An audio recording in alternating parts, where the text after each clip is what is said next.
पहले सतयुग आया था, उसमें भगवान गणेश आ चुके थे, तो ये चक्र चलता ही रहता है। भुजंग नाग लटका हुआ था वहां पर, वो सर्प था, वो बहुत चित्रकूट के घाट पे भाई संतन की भीड़, तुलसीदास चंदन के से तिलक करे रघुवीर। तो उनकी भक्ति इतनी प्रचंड हो गई कि उनको हनुमान जी ने दर्शन दिए। आदि गणेश जो है वो स्वस्तिक वाले हैं, ये गणेश जी नहीं, भगवान गणेश के भी स्वरूप है। ये गणेश अलग है, वो गणेश अलग है। इन दोनों को दे दिए अच्छा, 1 करोड़ श्लोक में से। व्यास जी से पहले ये श्लोक कितने थे इसके? व्यास जी ने 88,000 श्लोकों के अंदर श्रीमद् भागवत महापुराण की रचना की। लेकिन व्यास जी से पहले इसके श्लोक कितने थे? 4 श्लोक की भागवत थी, 4 श्लोकों की भागवत। 4 श्लोक की भागवत। और किसने लिखी थी? ब्रह्मा जी। जो त्रिकाल है वो 3 से जोड़ा जाता है भगवान शिव को। त्रिकाल है, 3 बेलपत्र है, त्रिपुंडधारी है, त्रिशूल है। व्यास जी बोल रहे हैं, नारद जी लिख रहे हैं, आज भी वो गुफा स्थान वो मौजूद है वहां पर। ये त्रेता युग की बात है। जय श्री राम। मेरा नाम है खुशी वाशने और आप देखते हैं मेरा चैनल खुशी वाशने। अध्यात्म के मार्ग पे चलते हुए कई ऐसे अनुभव हुए जो पहले कभी जीवन में नहीं थे। जब से अध्यात्म की दुनिया में आई, पुराणों को पढ़ना शुरू करा, तब से मन में था कि अपनी बातें किसी को बताऊं और भगवान का गुणगान करूं। तब हमने शुरू करा अपना यूट्यूब का चैनल।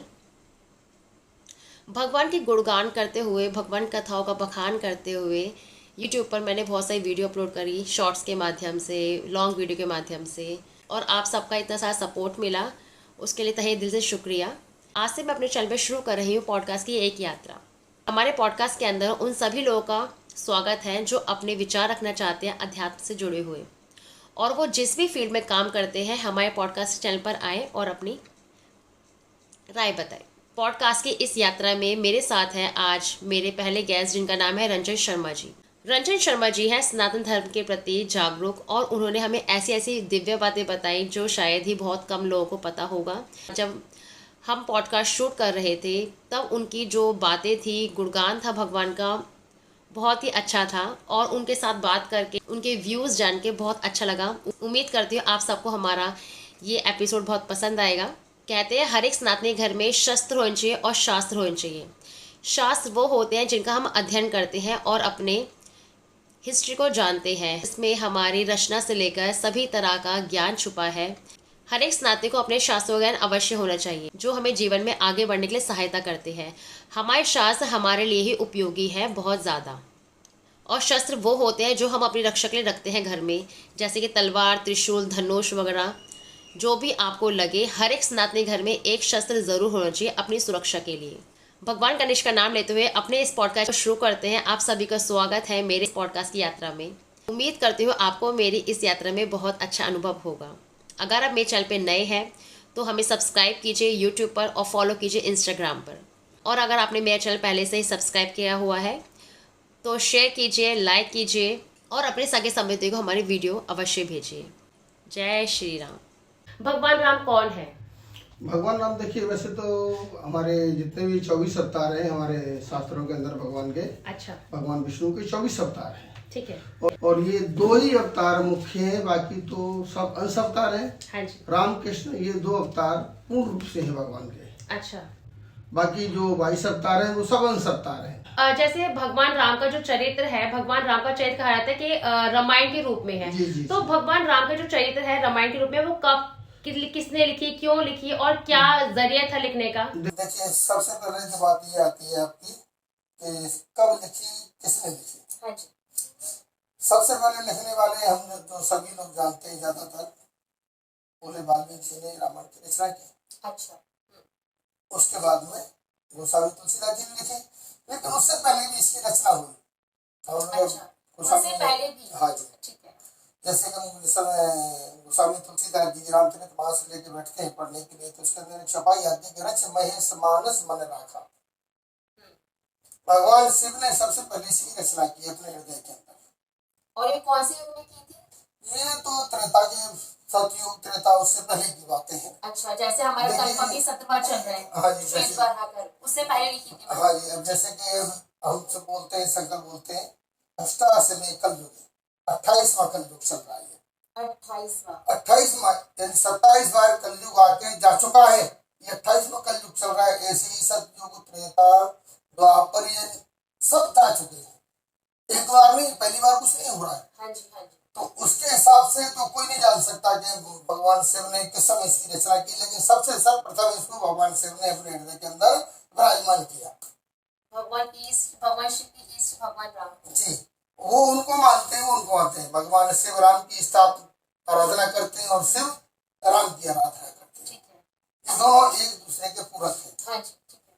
इन दोनों में कोई भेद नहीं है। वैसे तो ब्रह्मा विष्णु महेश तीनों एक ही है, इनमें कोई भेद तो है नहीं, तीनों एक ही हैं। ठीक है। हमारे 33 कोटि देवी देवताओं में से तीनों एक तीन मुख्य हैं। हाँ जी। ब्रह्मा विष्णु महेश, एक पालन करता, एक रचना करता और तीसरे संहार करता। संहार करता शिव जी को कहा हाँ। जाता है। ठीक है। पालन करता भगवान विष्णु हो गए, रचना करने वाले ब्रह्मा जी हो गए, सारी सृष्टि की रचना उन्होंने की। संहार करता भगवान शिव हो गए। तो जिस समय भगवान शिव ने इसकी रचना की तो इसके 30 करोड़ श्लोक थे। जैसे कि वाल्मीकि रामायण संस्कृत के अंदर है, अच्छा, वो हिंदी में नहीं है। ओके। कौन सी भाषा में है? संस्कृत भाषा में। अच्छा, संस्कृत भाषा में वाल्मीकि रामायण। मतलब जो हाँ है जी। रामायण वो संस्कृत हमारा भाषा ये में। मुख्य ग्रंथ केवल ही एक ऐसा है, तुलसी की रामायण है, जो वो केवल शुद्ध हिंदी के अंदर लिखी हुई है। अच्छा, ठीक है। उसके अंदर आपको कोई भी लेकिन का शब्द नहीं मिलेगा, क्योंकि लेकिन शब्द हिंदी नहीं है। अच्छा, तो कौन सा शब्द किंतु होता है? परंतु, हाँ, किंतु और परंतु, ओके। ठीक है। रामायण के अंदर कोई भी ऐसा आपको लेकिन शब्द वाला कोई नहीं मिलेगा। ठीक है। जिस समय देवताओं को, राक्षसों को और मनुष्यों को पता चला कि शिव जी के पास में कोई चीज है, तो उन्होंने तीनों लोगों ने विचार बनाया कि भगवान शिव के पास चलना चाहिए। कुछ है उनके पास जिससे कि संसार का कल्याण होगा, तो उनको लेना चाहिए। उस समय गणेश जी की पूजा हुई थी। हाँ। ब्रह्मा जी का विवाह हुआ, उस समय गणेश जी की पूजा हुई। और समय शिव जी का विवाह हुआ, उस समय भी गणेश जी की पूजा हुई। कौन है गणेश जी? गणेश जी शिव जी के पुत्र हैं, लेकिन शिव जी के इस विवाह के अंदर उनकी पूजा कैसे हुई? मतलब जो पहले सतयुग आया था उसमें भगवान गणेश आ चुके थे, तो ये चक्र चलता ही रहता है। तो गणेश तभी आए ना जब शिव जी का विवाह हुआ, उसी के बाद तो आए ना। हाँ जी। लेकिन जब भगवान शिव का पहले ही जब विवाह हुआ था सती जी के साथ में, तब भी गणेश जी की पूजा हुई थी। अच्छा, वो कैसे? और गणेश जी किसके पुत्र है? माता पार्वती ने उनकी उत्पत्ति की। फिर सती जी के विवाह में गणेश जी की पूजा कैसे हुई? कैसे? कोई कीर्तन में जाते हो तो पहले क्या बोलते हैं? पहले आदि गणेश से मनाया करो, फिर भोले जी के दर्शन पाया करो। ठीक है। आदि गणेश जो है वो स्वस्तिक वाले हैं, ओके। ये गणेश जी नहीं। भगवान गणेश के भी स्वरूप है। ये गणेश अलग है, वो गणेश अलग है। अच्छा। अगर ऐसा होता तो माता पार्वती की जी बाबा गणेश जी की पूजा कैसे होती बताइए? नहीं होती ना। तो आपका प्रश्न था कि राम जी कैसे आई, रामचरितमानस की रचना किसकी, राम काव्य किसने लिखा? तो ये 33 लाख जाके भगवान शिव से इन देवताओं ने, राक्षसों ने और मनुष्यों ने इन 33 लाख इन दोनों को दे दिए। अच्छा। 1 करोड़ श्लोक में से 1 करोड़ श्लोक थे भगवान शिव के पास, 30 लाख दे दिए, आधे असुर को, आधे रखा। ठीक है। कितने गए जी? 40। 33 लाख जाने से 40 कैसे गए? 30 लाख इधर दे दिए, 30 लाख इधर दे दिए, तो 40 लाख बचे ना फिर। क्यों 90 लाख नहीं चले गए?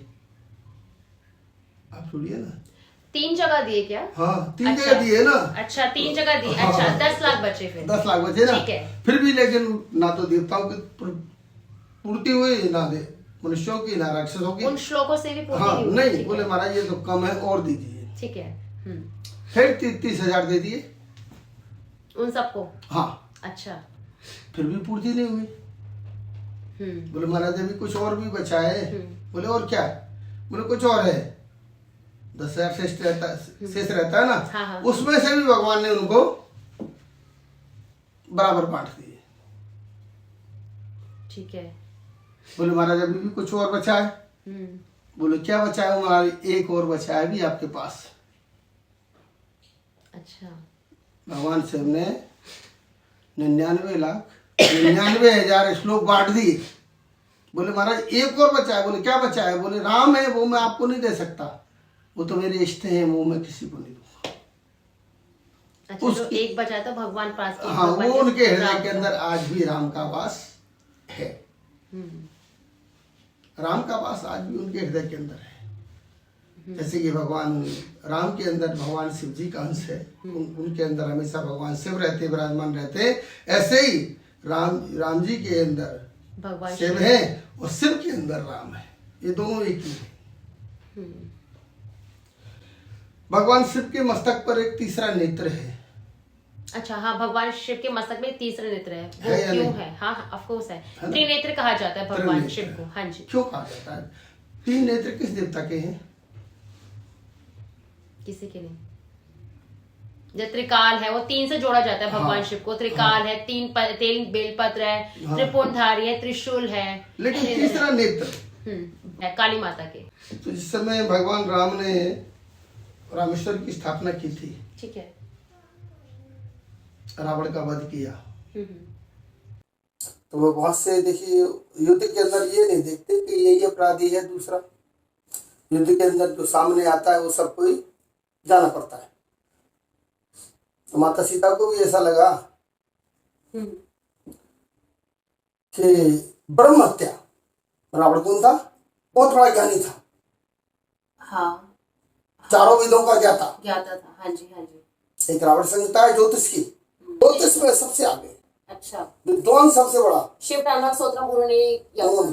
ठीक है। वहां रामेश्वरम की स्थापना की। तो वहां पर भगवान राम ने क्या कहा था? शिव द्रोही मम दास कहावा, सो नर मोह सपने नहीं भावा। जो केवल मेरी भक्ति करता हो, राम की भक्ति न, शिव की भक्ति ना करे, ऐसा व्यक्ति मुझे स्वप्न में भी पसंद नहीं है।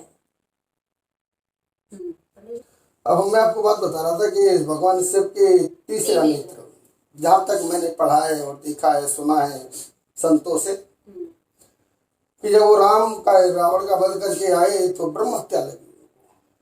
अच्छा। भगवान ने चाहा कि मैं अपने शिव की आराधना करूं, तो उन्होंने 1 करोड़ कमल के पुष्प लिए, नील कमल के पुष्प। किसने? भगवान राम ने। भगवान राम ने नील कमल। और भगवान शिव को एक एक करके चढ़ाते थे। हाँ जी। रामेश्वर शिवलिंग पर ही? नहीं, कहाँ पे? अयोध्या में आके। अयोध्या में आके। अच्छा, हाँ। भगवान शिव की पूजा वहां पे की। ठीक है, ठीक है। क्योंकि ब्रह्म हत्या तो तभी लगी ना जब रावण को मार दिया तब। ठीक है, राजा बनने के बाद। हाँ, ठीक है। 1 करोड़ कमल के पुष्प लिए, नील कमल। बोले किसी मेरे तो भगवान शिव है, मैं तो उन्हीं को मानता हूँ। तो एक एक पुष्प को आराधना करते गए, चढ़ाते गए। लेकिन वहां पर अन्य देवी देवताओं को कहते ना कि हम कोई अच्छा कर्म करें तो देवताओं को कष्ट होता है। अच्छा। देवताओं को कष्ट होता है। आप कोई पूजा पाठ करेंगे तो देवताओं को कष्ट होगा। क्यों? वो नहीं चाहते कि ये मनुष्य हमारे स्थान पर आए, क्योंकि अच्छे कर्म करके आप देवता ही तो बनोगे ना। अच्छे कर्म करके आप देवलोक में जाओगे। अच्छा, स्वर्गलोक को देवलोक कहा गया। हाँ, तो वहीं जाओगे आप तो वो नहीं चाहते कि हमारे स्थान पर आए कोई। तभी थोड़ा विघ्न पड़ते हैं सब। हाँ, अच्छा। अच्छे कर्म में आप जब भी बैठेंगे, कथा सुनेंगे या कोई शुभ कार्य करेंगे, उसके अंदर कुछ ना कुछ विघ्न और कुछ नहीं आएगा तो निंद्रा देवी तो अवश्य आएगी। हाँ, निंद्रा देवी तो अवश्य आएगी। ओ तेरी। तो वो देवताओं को अच्छा नहीं लगा, ये तो गड़बड़ हो रहा है। हाँ जी। तो चुपके से 1 कमल का पुष्प वहां से देवताओं ने गायब कर दिया। और भगवान राम को पता था ये? भगवान को पता नहीं था, शिव जी को। अच्छा। और राम जी को। क्योंकि पुष्प वही चढ़ा रहे थे। जब सारे पुष्प चढ़ा दिए गिनती कर करके, तो 1 कमल कम पड़ा। पूजा छोड़ के खड़े हो नहीं सकते, किसी से बोल नहीं सकते। तो आपको पता होना चाहिए भगवान का एक नाम हो रहा है कमल नयन। भगवान का नाम एक नाम, क्या नाम है? नयन। कमल नयन। कमल नयन भगवान श्री राम। तो भगवान ने आंख निकाल अपना 1 नेत्र निकाला त्रिशूल वो तीर से और भगवान शिव को अर्पण कर दिया। Oh my God. तो भगवान शिव वहीं प्रकट हो गए। बोले ये तो नहीं, वो उन्होंने अपने मस्तक पर धारण किया, आशीर्वाद दिया, भगवान के नेत्र एक जैसे थे। भक्ति इसे कहते हैं, भक्ति बहुत बड़ी चीज है। राम जी का अवतार हुआ, उस सारी कहानी सभी लोगों को पता है। दशरथ जी के घर में 4 पुत्र हुए, राम लक्ष्मण भरत शत्रुघ्न। क्योंकि दशरथ जी की कोई संतान नहीं थी, कोई संतान थी नहीं। हाँ जी, तब एक यज्ञ किया गया था और फिर जो खीर या प्रसाद जो भी था, उसमें से जब बराबर बांटा गया तीनों रानियों में, हाँ जी, तो छीन लेकर के उड़ गई एक हिस्सा कैकेयी का। अच्छा, छीन लेकर उड़ गई। ठीक है। तो थोड़ा प्रसाद अपने में से माता कौशल्या ने दिया, थोड़ा प्रसाद सुमित्रा जी ने दिया। तब उनके 2 पुत्र हुए, भरत और शत्रुघ्न। तो जो चील उड़ के लेके गई थी तो उसने, वो हनुमान जी का अंश बना ना, जिसको हम रुद्र अवतार कहते हैं। अच्छा, तो वो अंजनी माता के गर्भ में वो गया। वो वहाँ पहुँचती है वो चीज। रामायण का महाकाव्य का आपने बोला। हाँ, ये रामायण का देखिए महाकाव्य लिखा है वाल्मीकि जी ने, ये तो उनके बारे में जगत विख्यात है। तो उल्टा हाँ, वो तो भागवत में जाते हैं आपके पास, ठीक है। उल्टा नाम जपत जगजाना वाल्मीकि भय ब्रह्म समाना। ठीक है। वाल्मीकि जी तो डाकू थे ना, बहुत बड़े पापी थे। अच्छा, वाल्मीकि जी। हाँ जी, ओके। बहुत बड़े पापी थे। उनके बच्चे थे, पत्नियां थी, माता पिता थे। तो एक बार जंगल में घूम रहे थे, तो वहां से नारद जी का निकलना हुआ। नारद जी को पकड़ लिया, बोले भाई आज तो आप ही हो, मेरे यजमान तो आप ही हो, जो कुछ है ताम झाम निकालो। तो नारद जी कहने लगे एक बात बता, जो तू कर रहा है, जो तू कर रहा है ये पाप कर्म, तुझे डर नहीं लगता कि तुझे भोगना पड़ेगा? बोले मैं अकेला थोड़ी नहीं भोगूंगा। बोले और कौन भोगेगा? बोले मैं जिनके लिए कर रहा हूँ वो भोगेंगे मेरे साथ में। बोले ठीक है, मान लिया, अगर वो भोगेंगे ना तो तू मेरे को एक वृक्ष से बांध के जा, उनसे जाके पूछ। अपने माता पिता पत्नी और बच्चों के पास गए, बोले भाई मैं जो करता हूँ पाप कर्म से, चोरी करके, लूट के, मार के, हिंसक काम करता हूँ, पशुओं को मारता हूँ, आप लोगों के उदर प्राप्ति के लिए, पेट भरने के लिए, तो उस पाप के भागी आप लोग हो या नहीं? सबने मना कर दिया। बोले हम क्यों पाप के भागी हैं? ठीक है। हम तो पाप के भागी नहीं बनेंगे। हमने तेरे को बड़ा किया, पाला पोसा, सब कुछ किया, क्या जो हमने जो समय जो कर्म किए थे उसका हिस्सा तू है? बोले मैं क्यों हूँ? तो बोले ऐसे ही आज तेरा फर्ज है, तेरा फर्ज है हमारी सेवा करना। माता पिता ने जवाब दिया, हम बुजुर्ग हो गए तो संतान से उम्मीद रखते हैं ना कि हमारी सेवा करेगा। पत्नी ने कहा मैं आपके लिए अपना घर परिवार छोड़ के आई, तो आपका फर्ज बनता है मेरा पालन पोषण करना, मेरे बच्चों का पालन पोषण करना। मैं आपके पाप के भागी जो बनूंगी। नारद जी के पास वही पहुंचे, घर से प्रणाम करके सबको, बोले महाराज मुझे क्षमा करें, कोई ऐसा उपाय बताएं जिससे मेरे पाप नष्ट हो जाए। नारद जी ने कहा तुम राम राम करो, राम का नाम लो बस। राम के नाम में बहुत बड़ी शक्ति है। राम न सके राम गुण गाई। राम जी अपने नाम की वर्णन नहीं कर सकते। राम ने कितनों का उद्धार किया? कहते ना कि राम बन गए ना, 14 वर्ष के लिए बन गए तो वो राम बन गए। अगर वो बन नहीं जाते तो क्या होते? बोले कौशल्या नरेश दशरथ के पुत्र हैं एक राम राजा। अगर वो बन नहीं जाते, मतलब वनवास नहीं चाहते तो हाँ, मतलब नॉर्मली कहलाते, नॉर्मली राम होते। उन्होंने अपना फर्ज निभाया, अपने पिता की आज्ञा का पालन किया। बन गए तो बन गए, मतलब समझिए ना। हाँ जी। बन में गए तो वो बन गए। जीवन में हमारे को कोई भी कष्ट आता है ना, तो कुछ ना कुछ उसके पीछे अच्छा रीजन होता है। उसको मैंने ऐसा नहीं सोचना चाहिए कि हमारे साथ गलत हो रहा है, उसके पीछे कुछ ना कुछ अच्छा जरूर हो। ठीक है। जीवन बड़ी मुश्किल से मिला है, तो राम का नाम बहुत बड़ा नाम है। राम के नाम से बड़ा कुछ नहीं संसार में। राम भी अपने नाम की चर्चा नहीं कर सकते कि मेरे नाम ने कितना उद्धार किया। आज संसार का उद्धार कौन कर रहा है? देखिए, राम नाम लिख करके पत्थर डाले समुद्र में तो वो भी तैर गए, वो भी तैर गए। जब राम जी ने देखा कि मेरे नाम से पत्थर तैर रहे हैं ना, देखिए छोटी सी बात आपको बताता हूँ, बोले फिर तो मेरे अंदर बहुत बड़ी शक्ति है, राम जी थोड़े आगे गए, पीछे देख रहे हैं कोई नहीं आ रहा है, लेकिन एक ऐसे व्यक्ति हैं जो भगवान के बगैर नहीं रह सकते। कौन है वो? हनुमान जी। हनुमान जी। हनुमान जी चुपके चुपके उनके पीछे जा रहे थे। भगवान थोड़ी दूर निकल गए समुद्र के किनारे किनारे, वहां से एक पत्थर उठाया, समुद्र में फेंका अपने हाथ से। तो मेरे नाम से पत्थर तैर तो मेरे हाथ से तो न जाने क्या होगा, डूब गया। ये एक्चुअल बात है। एक्चुअल बात। हाँ। दूसरा पत्थर उठाया, वो फेंका, वो भी डूब गया। हाँ। अब राम जी को बड़ा आश्चर्य हुआ, बोले मेरा नाम लिख करके पत्थर के ऊपर डाल रहे हो, वो पत्थर तैर रहा और मैं अपने हाथ से फेंक रहा हूँ, पत्थर डूब रहा है। इधर उधर देखा, पीछे देखा तो हनुमान जी हाथ जोड़ के खड़े थे। बोले हनुमान आप कब आए? बोले प्रभु आप ही के साथ तो हूँ, मैं तो आपके बगैर रह नहीं सकता। बोले क्या देखा? बोले महाराज जो देखा बहुत अच्छा देखा। अच्छा। बोले किसी से कहना मत। बोले क्यों? बोले मेरी बेइज्जती होगी। बोले क्यों? बोले मेरे नाम से लिख के पत्थर डाल रहे हो, वो तैर रहा है और मैं जो अब फेंक रहा हूँ वो डूब रहा है। तो बोले महाराज आश्चर्य की क्या बात है, जो आपका नाम लेगा वो तो संसार से तर ही जाएगा और जिसको आप ही फेंक दोगे उसे कौन बचाने वाला है, वो तो डूब ही जाएगा, उसे तो डूबना ही डूबना। राम जी का चरित्र बहुत महान है। ऑफ कैमरा बात कर रहे थे, आपने बताया था जैसे पुराणों की रचना उन्होंने की। हाँ जी, देखिए वो वाला काव्य बताइए। पुराणों की रचना करने वाले कौन है? महर्षि वेद व्यास। वेद व्यास जी। वेद ठीक है व्यास। ठीक है ठीक है। सभी पुराणों की रचना की है उन्होंने लिखे 18 पुराण, 6 शास्त्र और 4 वेद। जब इतने 17 पुराणों की वेद व्यास जी ने रचना की तो बद्रीनारायण के स्थान पर बैठे हुए थे, बद्रीनारायण भगवान में। कौन?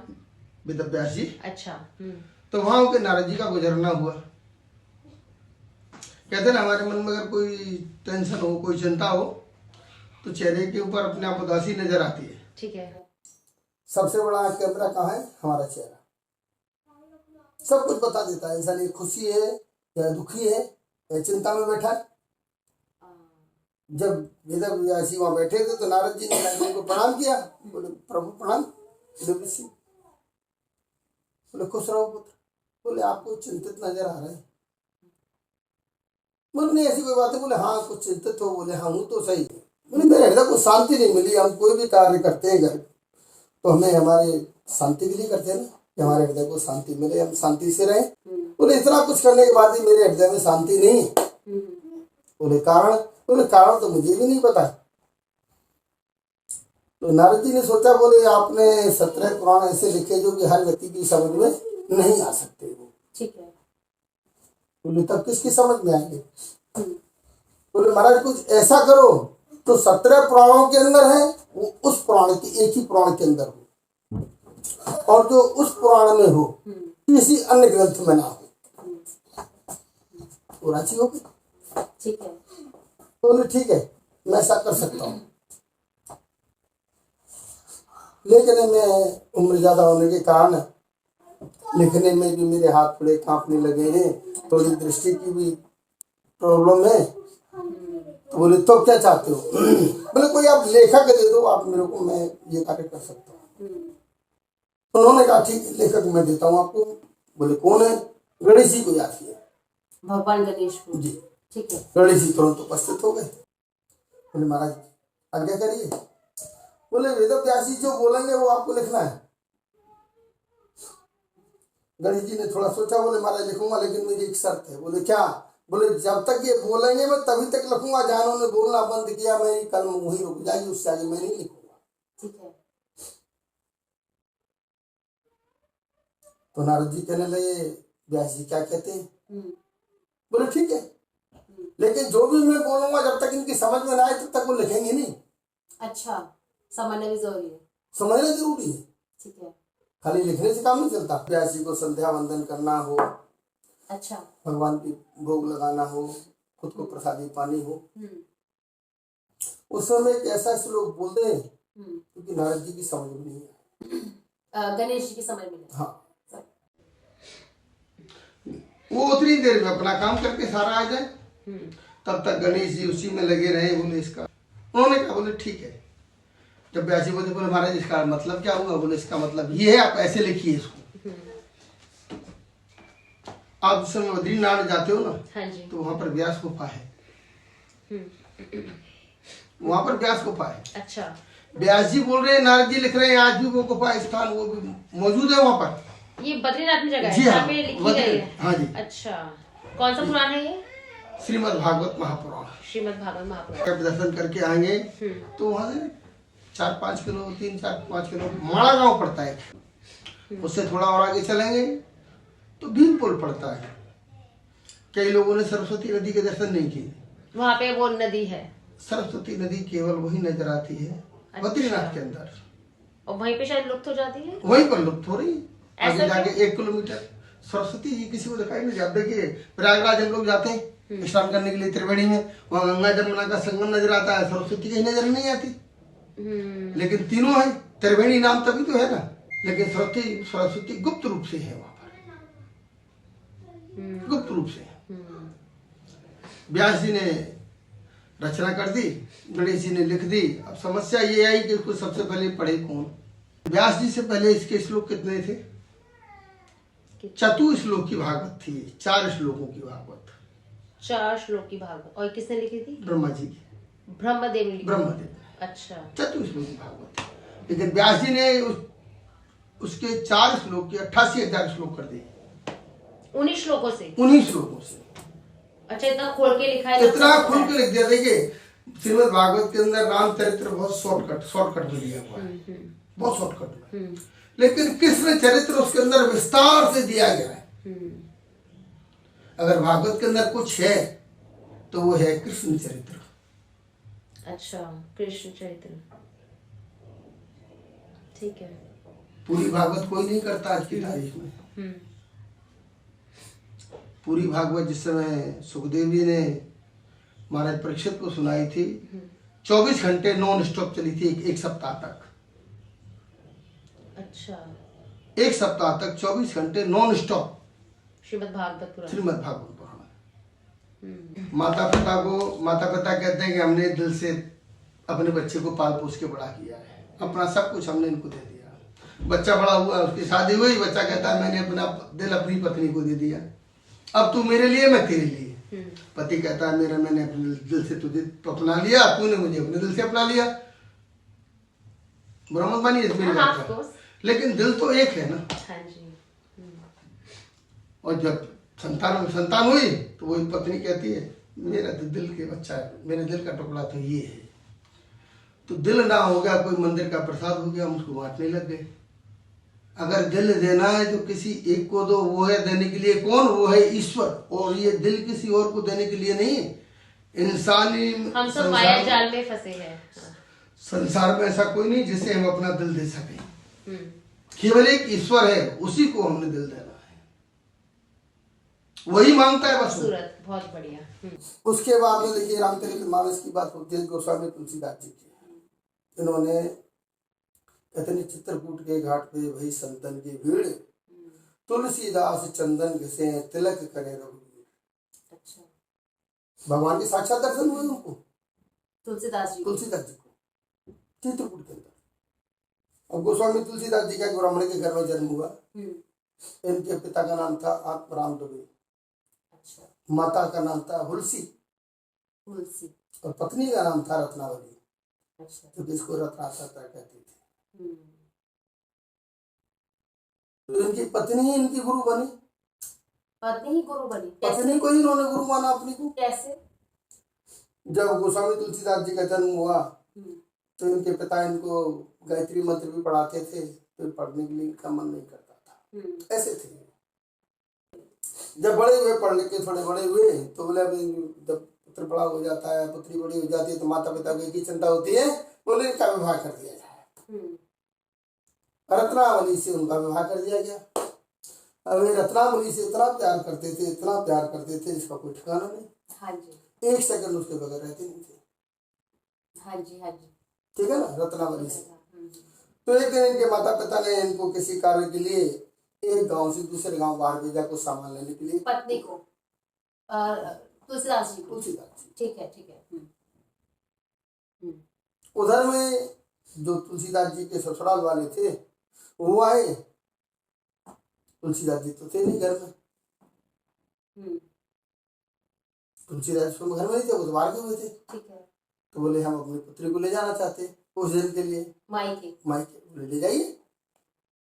ठीक है। जब तुलसीदास जी उधर से लौट के आए, दूसरे गांव से पूछा था, बोले रत्ना कहाँ है? उनको वो नहीं मिली। बोले तो वो अपनी मायके चली गई। ठीक है। बोले उसने मुझसे तो पूछा नहीं, मेरी आज्ञा के बगैर आपने भेज कैसे दिया? अब तुलसीदास जी को बड़ी चिंता होने लगी। बोले मैं उसके बगैर कैसे रहूंगा, मैं तो अपनी पत्नी के बगैर नहीं रह सकता। अच्छा। मैं अपनी पत्नी के बगैर नहीं रह सकता। सामान रखा, चल दिए। शाम का टाइम था, धीरे धीरे रात हो गई, बरसात होने लगी, आंधी चलने लगी, बिजली कड़कने लगी, नदी के अंदर भी बाढ़ आ गई। बोले नदी कैसे पार करें? दिन में होता तो मल्ला मिल जाता, नाव से चले जाते। रात के टाइम की बात रात के टाइम। अच्छा। और तुलसीदास जी वहां खड़े होकर सोच रहे हैं नदी किनारे में पार कैसे करूं इसको, मैं पार कैसे करूं? तो क्या देखते हैं, बहुत बड़ा लक्कड़ बहता हुआ आ रहा है। हाँ, ये स्टोरी जी आपने बताई थी, ठीक है ना, बहुत बड़ा लक्कड़ बहता हुआ आ रहा है। हाँ। तुलसीदास जी ने ऐसे ऐसे करके अपनी तरफ किया, उसे पानी से बाहर से वो आ गया। तुलसीदास जी इसके ऊपर पकड़ के उसी के सारे पार हो गए। हाँ। बोले मेरे को वापस भी जाना है, तो उसको वहीं झाड़ियों में ठका दिया। अब अपने ससुराल में पहुंचते अपने गांव में, तो क्या देखते हैं, अगर रात हो रही है, बरसात हो रही है, आंधी चल रही है, बिजली कड़क रही है। पहले लाइट तो होती नहीं थी।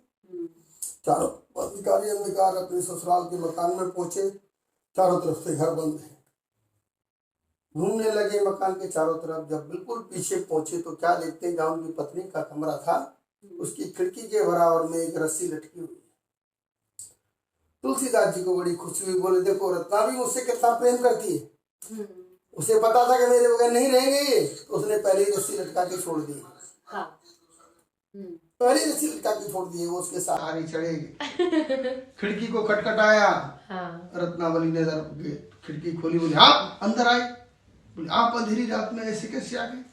बोले मैं तुम्हारे बगैर नहीं रह सकता। बोले प्रेम तो मैं भी तुमसे बहुत करती हूँ, लेकिन इसका मतलब ये नहीं कि देखिए कितनी बारिश हो रही है, कितनी बिजली कड़क रही है, कितनी आप इतनी रात्रि को क्यों आए? मैं एक दिन बाद आ जाती तो क्या फर्क पड़ता था? बोले नहीं, मैं नहीं कह सकता। बोले अच्छा, तो बताओ आप आए कैसे? रास्ते में तो नदी पड़ती है। और ऊपर कैसे आए? घर का दरवाजा बंद है। आप ऊपर कैसे आए? पर सबसे पहले आप ये बताइए। बोले आप मेरे से इतना प्रेम करती हो, आपने पहली रस्सी नीचे लटकाई हुई थी। बोले मैंने रस्सी लटकाई थी? बोले हाँ। रत्नावली ने दीपक जलाया। दीपक जला के जब खिड़की के पास देख पहुंची तो काला भुजंग नाग लटका हुआ था वहां पर। वो सर्प था, वो बहुत भयंकर। तुलसीदास जी, इतना बड़ा सांप। तुलसीदास जी भी घबरा गए देख के। बोले तो नाग है, मैं तो रस्सी समझ के आ गया। बोले नदी कैसे पार की? बोले लकड़ बहता हुआ रहा था, मैं उसी लकड़ को झाड़ियों में अटका के आया हूं, जिससे कि इधर से जा सकूं। बोले चलो। उसी बरसात में रत्नावली और तुलसीदास जी वहां पहुंचे। नदी के किनारे कहाँ है लकड़? लालटेन से पास में जाके देखा तो एक मुर्दा था, फूला हुआ मुर्दा, न जाने 10-5 दिन से जो व्यक्ति को डूब गया था, यानी किसी ने प्रभा कर दी थी, मरे हुए व्यक्ति की लाश वो थी वहां पर। रत्नावली के रोम रोम कांप गए। बोले धन्य हो, तो धिक्कार है तुम्हारे जीवन को। जितना प्रेम आपने मुझसे किया, अगर इतना प्रेम राम से करते तो आज तुम्हारी मुक्ति हो जाती। तुलसीदास जी को झटका लगा, बड़ा तगड़ा तेज। अपनी पत्नी के चरण पकड़ लिए। बोले आज से तू मेरी पत्नी नहीं, मेरी गुरु है। आज से मेरा तेरा पति पत्नी का संबंध खत्म, तू मेरी गुरु है। उसी समय गोस्वामी तुलसीदास जी ने अपने परिवार को, पत्नी को, सबको छोड़ दिया। भटकते भटकते वृंदावन में भी आए। उन्होंने बहुत दिन भगवान की आराधना की। फिर कहीं किसी रूप में जहाँ जहाँ कीर्तन होता था वहां जाके कीर्तन करते थे। धीरे धीरे घूमते घूमते अयोध्या पहुंच गए। उनकी भक्ति इतनी प्रचंड हो गई कि उनको हनुमान जी ने दर्शन दिए। अच्छा। हनुमान जी ने उनको दर्शन दिए। बहुत अच्छा।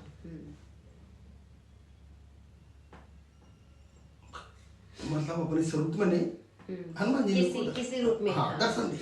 हम्म, बोले तू यहाँ क्यों पड़ा है? बोले मुझे प्रभु के दर्शन करने। बोले तू चित्रकूट जा।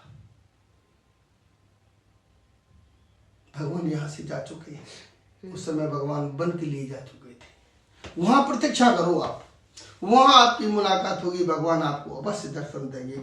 ये हनुमान जी का आशीर्वाद है तुलसीदास जी को। चित्रकूट में आके वो तप करने लगे गंगा जी के किनारे। ये त्रेता युग की बात है, जिस समय भगवान राम का अवतार हुआ। अच्छा, ठीक है। तो वहां पर पहुंचे भगवान राम। वो पहचाने फिर भी नहीं तुलसीदास जी, बुजुर्ग हो चुके थे। चंदन के श्रेय भगवान ने तिलक लगाया। वहां पर एक तोता के रूप में हनुमान जी बैठे। तो बोले कि चित्रकूट के घाट पे भाई संतन की भीड़, तुलसीदास चंदन के श्रेय तिलक करे रघुवीर। अच्छा, तब जाके उनके कान में शब्द पड़ा तुलसीदास जी के, ओहो मेरे प्रभु दर्शन करके निकट दर्शन दे के चले गए, पहचान भी नहीं सका। लेकिन दर्शन दोबारा नहीं हुए उनके राम जी के। फिर नहीं हुए। अच्छा, मतलब भगवान जी उनके पास आए थे चंदन घी से, फिर भगवान टीका लगाया अपने, टीका लगाए और चले गए वहां से। अद्भुत। देखिए भगवान की लीला बड़ी विचित्र है, हम उनको किसी भी तरह से कह नहीं सकते। फिर गोस्वामी तुलसीदास जी ने रामचरितमानस की रचना की और काशी के पंडितों ने बहुत विरोध किया था। अच्छा, उस समय बहुत विरोध किया था। ऐसा क्यों? क्योंकि एक तो शुद्ध हिंदी के अंदर थी। देखिए श्रीमद् भागवत की जब रचना की गई तो उसके अंदर किसी को मुख्य नहीं बनाया गया, किसी देवता को मुख्य नहीं बनाया गया। सत्यम परम धीमहि, सत्य से बड़ा संसार में कोई नहीं, केवल सत्य को प्रणाम किया है। लेकिन गोस्वामी तुलसीदास जी ने एक चींटी तक की वंदना की है, एक मक्खी की वंदना की है, एक कुत्ते की वंदना की है, एक मनुष्य की वंदना की है, स्त्री की वंदना की है, पुरुष की वंदना की है, देवताओं की वंदना की है। उसमें सबकी वंदना की उन्होंने। तो बड़े बड़े ग्रंथ थे। काशी के पंडित तो विद्वान वैसे ही माने जाते हैं सबसे ज्यादा, विद्वान होते। ग्रंथ लिख दिया बोले है ये भी कोई ग्रंथ है, ये भी कोई ग्रंथ है, इसके ऊपर विरोध हुआ। तो काशी विश्वनाथ के मंदिर के अंदर सब ने ये फैसला लिया कि रामचरितमानस को सबसे नीचे रखा जाएगा और सारे ग्रंथ इसके ऊपर होंगे। अगर ये माननीय है कल युग में तो सबसे ऊपर सुबह मिलनी चाहिए। सारे ग्रंथों के नीचे उसको दबा के रख दिया। सुबह जब ताला खोला गया तो रामचरितमानस सबसे ऊपर था, क्योंकि भगवान शिव के स्थान पर राम नीचे कैसे हो सकते हैं? ओ शिट, क्या बात। राम को तो ऊपर होगा। बहुत खूबसूरत। राम जी ऊपर हुए। तब से रामचरितमानस प्रसिद्ध हुई हर घर के अंदर। सभी प्राणों से ऊपर रामचरितमानस, क्योंकि उसे हर व्यक्ति पढ़ सकते। देखिए रामचरितमानस हमको क्या सिखाता है, एक पत्नी का धर्म क्या है। रामचरितमानस, और कोई ग्रंथ नहीं। पति का धर्म क्या है, पिता का धर्म क्या है, पुत्री का धर्म क्या है, भाई का धर्म क्या है, ये केवल हमें रामचरितमानस ही सिखाता है।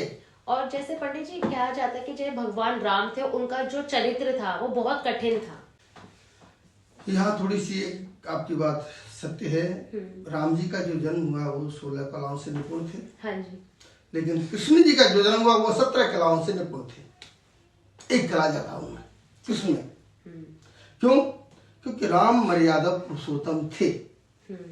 भगवान कृष्ण ने कहीं भी मर्यादा का पालन नहीं किया। हाँ। हाँ। ठीक है, कहीं भी मर्यादा। भगवान कृष्ण की कितनी पटरानियां है? 16,108। केवल 8 पटरानियां। 8 पटरानी है, हाँ, मेन 8 पटरानी है। ठीक है ना। ये जो 16,100 है ये हमारे वेदों के मंत्र हैं। अच्छा, कर्मकांड हुए। कौन से वेद के मंत्र है? कर्मकांड, जितने भी हमारे वेद हैं ये 16,000 जो 100 है ये हमारे वेदों के मंत्र हैं। ये वेदों के मंत्र हैं। क्योंकि जिस समय कृष्ण अवतार हुआ उस समय सभी देव कन्याएं सखियां बन के आई, देवता ग्वाल ग्वाल बन, वेद मंत्र इस रूप में आई। ओके। तो भगवान ने सबको अंगीकार किया। लेकिन राम अवतार में भगवान ने केवल एक ही पत्नी धर्म का पालन किया, लेकिन कृष्ण अवतार में ऐसा कुछ नहीं था।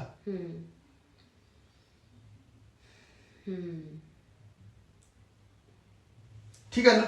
अद्भुत, बहुत खूबसूरत। हरि अनंत हरि कथा अनंता, कहें सुने बहुविध सब संता। ये गोस्वामी तुलसीदास जी ने रामायण में लिखा ना कि हरि अनंत है, हरि की कथाएं अनंत है, और बहुत प्रकार से लोग कहते हैं, जिसकी जैसी समझ में आती है वो अपने हिसाब से इस कथा को कहता है। कहते हैं इस धरती पे कलयुग में सबसे बड़ा नाम भगवान राम का है। जैसे पहले सतयुग में, द्वापर में, त्रेता में भगवान तपस्या से खुश होते थे, अब क्या है, भगवान राम का नाम ले लो। कलयुग केवल नाम आधारा, सुमेर सुमेर नर उतरे ही पारा। ये गोस्वामी तुलसीदास जी ने रामायण में लिखा हुआ है, रामचरितमानस के अंदर चौपाई है ये। हाँ जी। कलयुग में केवल भगवान का नाम ही उद्धार करने वाला है, चाहे वो राम का लो, चाहे कृष्ण का लो, चाहे जिसको भी आप मानते हो उसका लीजिए। नाम संकीर्तनम यस्य, उठते बैठते चलते फिरते कभी भगवान का नाम लीजिए आप।